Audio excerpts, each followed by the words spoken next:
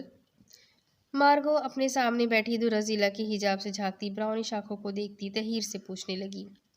وہ آپ نے ایک مرتبہ میرے سامنے اپنا نمبر دہرایا تھا اور تمہیں یاد رہ گیا؟ مارگو نے تحیر سے پوچھا۔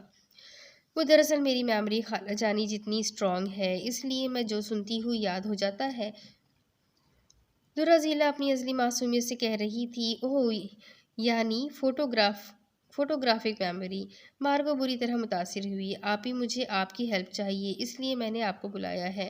درزیلا مارگو کے کسی بات پر کمنٹ کیے بغیر اس کے اسکارف سے چھپے چہرے کو دیکھتی ہوئی بولی، ہاں بولو لٹل گرل، مجھے تمہاری مدد کر کے خوشی ہوگی۔ مارگو نے کہا تھا۔ جس ریسٹورنٹ میں وہ دونوں بیٹھے تھے وہ گلاس وال سے بنا تھا، اس سے قطعی بے خبر تھے کہ باہر کھڑا شخص انہیں دیکھ رہا تھا۔ وہ کوئی اور نہیں، بلیک ڈیول تھا۔ وہ سارا دن درزیلا کا پیچھا کرتا رہا تھا، اور اب ریسٹورنٹ کے باہر کھڑا گلاس وال سے اسے یک ٹک بے خودی کی کیفیت میں تک رہا تھا۔ جبھی وہ اپنے نام پر چونکا، وہ نام جسے وہ چھوڑ چکا تھا، ڈاکٹر محمد خان۔ اس نے چونک کر گردن موڑ کر دیکھا، جہاں اس کی کولیگ ہادیہ جان عالم کھڑی اسے بے یقینی سے دیکھ رہی تھی۔ میں نے آپ کو 3 سال سے کہاں نہیں ڈھونڈا محمد صاحب، میں محمد نہیں ہوں۔ وہ سرد مہری سے کہتا جانے کے لیے پلٹا تھا کہ ہادیہ کی اگلی بات پر اس کے قدم رکے تھے۔ مجھے آپ کو بتانا تھا کہ آپ کی مما کی ڈیتھ نیچرل نہیں تھی، انہیں زہر دے کر مارا گیا تھا۔ بلیک ڈیول کو لگا جیسے زمین نے گردش کرنا روک دیا ہو، ماحول میں آکسیجن ختم ہو گیا ہو۔ اس نے بے یقینی سے پلٹ کر ہادیہ کو دیکھا تھا۔ سازشیں؟ ابھی سازش کا موسم ہے، ابھی عشق مت کرنا، ابھی آندھی کا چرچا ہے، ابھی تم ریت جیسے ہو۔ تم نے اگر اپنی ناپاک زبان سے میری بہن کا نام ایک اور مرتبہ بھی لیا نا، تو وہ حشر کروں گی کہ دنیا یاد رکھے گی، گھٹیا انسان۔ بدقسمتی سے تمہاری بہن اس گھٹیا انسان کی بیوی ہے، سو اس گھٹیا انسان کو تمہاری بہن کا نام لینے سے کوئی نہیں روک سکتا۔ بلیک ڈیول کو مارسیا کے چہرے پر چھاتی ڈر کی سفیدی بڑی پسند آئی۔ تمہیں کیا لگتا ہے میں تمہاری بات کا یقین کر لوں گی؟ ایسا کبھی نہیں ہو سکتا۔ اگر دوبارہ ایسا گھٹیا مذاق کیا کہ نہ، تو میں تمہیں جان سے مار دوں گی، مارسیا پورے یقین سے تصدیق بھرے انداز میں کہتی، اپنے پاکٹ سے لیڈی گن نکالتی بلیک ڈیول کی پیشانی کے سیدھ میں تانتے ہوئے بولی، یقین میں نہیں دلاؤں گا تمہیں، یقین تو تمہیں تمہاری بہن ہی دلائے گی کہ یہ کوئی گھٹیا مذاق نہیں بلکہ تلخ حقیقت ہے۔ بلیک ڈیول کے لہجے سے جھلکتا یقین اور مضبوطی مارسیا کو خوفزدہ کر گیا تھا۔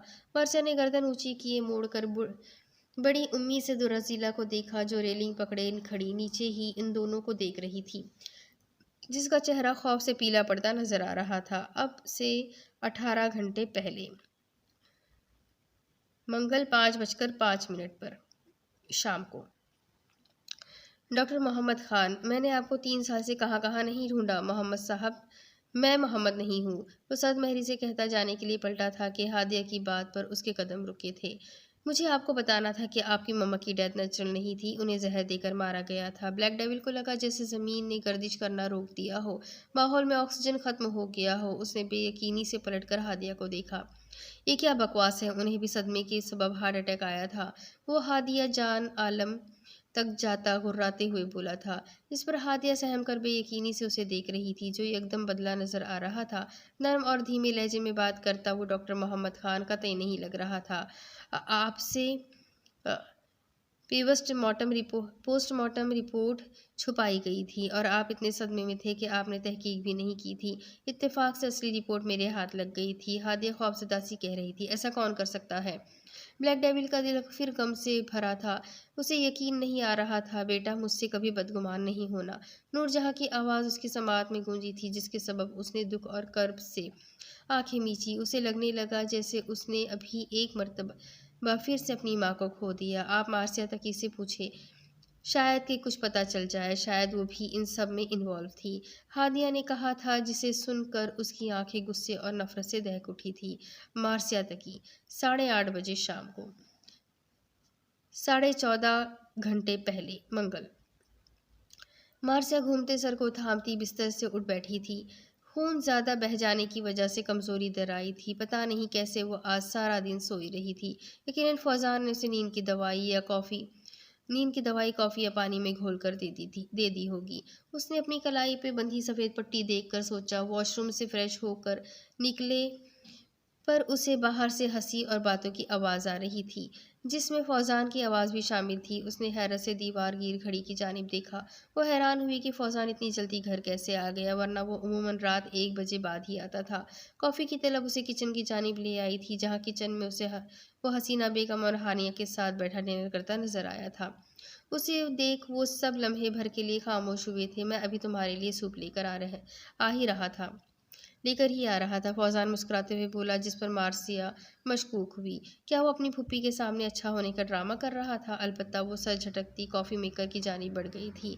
تم کیوں سوپ لے کر جاؤ گے؟ کیا تمہاری بیوی ہمارے ساتھ بیٹھ کر کھا نہیں سکتی؟ حسینہ نے ناگواری سے کہا۔ نہیں پھوپھی، دراصل بات یہ ہے کہ مارسیا کی طبیعت کچھ ٹھیک نہیں ہے، اس لیے۔ فوزان نے فوراً وضاحت دی۔ کیا ہوا ہے تمہاری بیوی کو؟ حسینہ بیگم نے ہانیہ کو معنی خیز نظروں سے دیکھتے ہوئے پوچھا۔ بس ایسے ہی کمزوری ہو رہی ہے اسے، فوزان نے جواب دیا، اور ان کی باتوں سے اکثر لاپرواہ مارسیا اپنا کافی کا مگ لیے کمرے میں واپس جانے کے لیے پلٹی تھی۔ مارسیا، مجھے بھی کافی پینا ہے۔ اگلے ہی پل ہانیہ نے اٹھ کر مارسیا کے ہاتھ سے مگ چھیننے کی کوشش کی۔ مارسیا کی پکڑ کمزور تھی، جبھی مگ ہلکا سا اوپر اچھلا اور ترچھا ہوتا مارسیا کے داہنے ہاتھ پر گرم گرم کافی گراتا زمین بوس ہو کر جھناکے سے ٹوٹ گیا تھا۔ یہ کیا کر دیا تم نے ہانیہ؟ فوزان ہانیہ کو بری طرح جھڑکا۔ تمہیں لگی تو نہیں؟ فوزان فوراً چیئر پر سے اٹھتا اس تک گیا تھا، جو صدمے کے سبب ٹوٹے مگ کو دیکھ رہی تھی۔ وہ کافی لور تھی، اس لیے اسے مگز کافی پسند تھے اور یہ والا مگ اس کا 3 سالہ پرانا فیوریٹ مگ تھا۔ مارسیا نے سر اٹھا کر خوخار نظروں سے ہانیہ کو دیکھا، جو فوزان کی جھڑکی پر صدمے سے روحان سا ہو رہی تھی۔ تمہارا ہاتھ تو بری طرح جل گیا ہے، مارسیا کا سرخ ہوتا ہاتھ تھامتا وہ پریشانی سے بولا، جس پر مارسیا فوزان کی جانب متوجہ ہوئی۔ تمہارا دل تو نہیں جلا نا؟ مارسیا غصہ اور ناگواری سے کہتی، اس کا ہاتھ جھٹک گئی۔ کیا پتہ جل ہی گیا ہو، وہ دھیمے لہجے میں کہتا دوبارہ اس کا ہاتھ تھام گیا، جس پر مارسیا نے حیرت سے اسے دیکھا۔ وہ کافی دیر سے فوزان کا لہجہ نوٹ کر رہی تھی، جو بدلا ہوا نظر آ رہا تھا۔ حسینہ بیگم صدمے سے آنکھیں پھاڑے فوزان کو فکرمندی سے مارسیا کا ہاتھ تھامے لے جاتا دیکھتی رہی۔ تو تم کہہ رہی تھی ان کے درمیان زوردار جنگ ہوئی ہے، مگر یہاں تو وہ مجنوں بنا اس سفید چڑیل کو لے گیا۔ حسینہ بیگم جل کر کہتی ہانیہ کو دیکھے جو خود حیران نظر آ رہی تھی۔ میں نہیں جانتی اماں کہ کیا ہو رہا ہے۔ ہانیہ اب کی مرتبہ برا سا منہ بنا کر بولی تھی، یہ کیا ہو رہا ہے؟ ہاتھ میرا جلا ہے تو تم کیوں مرے جا رہے ہو؟ مارثیہ اسے الجھے نظروں سے دیکھتی غصہ دلانے والے لہجے میں پوچھنے لگی، میں مرنا تو نہیں چاہتا ہوں وہ بھی بے موت۔ مارثیہ کی ہتھیلی کی پشت پر برنل لگاتا وہ سر اٹھا کر اسے دیکھتا، صرف دل میں سوچ پایا تھا اسے انسانیت کہتے ہیں غالباً۔ اپنے غصے پر ضبط کی باندھتا وہ نرمی سے بولا تھا، اور تمہاری انسانیت اس وقت کہاں جا سوئی تھی جب تم نے مجھے دن بھر بھوکا کمرے میں بند کر رکھا تھا؟